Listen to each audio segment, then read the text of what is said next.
may property ka ba sa Rockwell? Ikaw ba ang nagmamay-ari ng Unit 46-C Rizal Tower Building located at Rockwell, Barangay Poblacion, Makati City? Opo. Sa'yo yun? Opo. Yung 46-C? Hanggang 2012 po, nabenta ko na ko yun. Wala na ako doon. 2012. Anong month yun nabinta? Hindi ho ako sigurado sa month, pero yung year naalala ko. So, your pre-ops is 2012, Your Honor. 2012. Yes, Your Honor. 2012. 2012. So, bininta mo na after 2012. Binenta ko po siya noong 2012. Yun lang po ang naalala ko. Okay.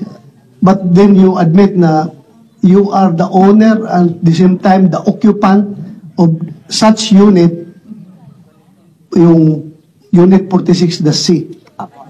2012, bininta mo. Yes, Your Honor. And your pre-ops was 2012. 2012, Your Honor. 2012. March 11. Okay. Thank you.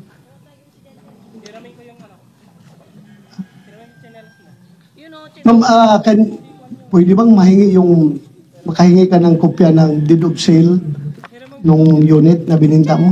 Opo. Ha? Kung meron kayong Hanapin ko po. hanapin mo. Thank you. Ito rin ma'am, may napabalita in 2011, 2 former household workers who lodged a complaint of serious physical injury against Maricel Soriano stated that they decided to flee from the actress condominium unit also because of her alleged cocaine use. Ano po masasabi mo dito sa balita na ito? Hindi po totoo yan. Hindi totoo. Hindi po. Thank you. I just want to get your answer para to set the record straight. Yes po. So hindi totoo yun. Hindi po. Pero totoo na meron kayong dalawang katulong sa bahay na dalawa na umalis.